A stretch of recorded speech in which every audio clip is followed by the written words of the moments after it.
ఈరోజు వీడియోలో ఎటువంటి మసాలాలు, ఉల్లి, వెల్లుల్లి ఇవేమీ లేకుండా దొండకాయ ఫ్రైని ఎలా చేసుకోవాలో చూపించబోతున్నాను. అది కూడా స్టఫ్డ్ దొండకాయ ఫ్రై చాలా టేస్టీగా ఉంటుంది. మనం ఎప్పుడైనా రసం, సాంబార్ లాంటివి చేసుకున్నప్పుడు పక్కన ఈ ఫ్రై కనుక ఉంటే చాలా యమ్మీగా ఉంటుంది. ఈ ఫ్రై కోసం మనం మెయిన్గా ఇలా లేతగా సన్నగా ఉన్న దొండకాయల్ని తీసుకోవాలి. ఇలా తీసుకోవడం వల్ల మనకి ఫ్రై అనేది చాలా ఈజీగా, క్విక్గా అయిపోతుంది.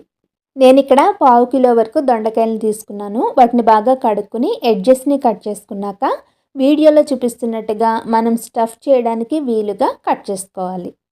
ఇలా నైఫ్తో కట్ చేయడం కష్టంగా ఉంటే కత్తిపీటతో కట్ చేసుకుంటే ఇంకా ఈజీగా ఉంటుంది. ఇలా మొత్తం అన్ని దొండకాయల్ని కూడా మనం కట్ చేసుకుని రెడీగా ఉంచుకోవాలి.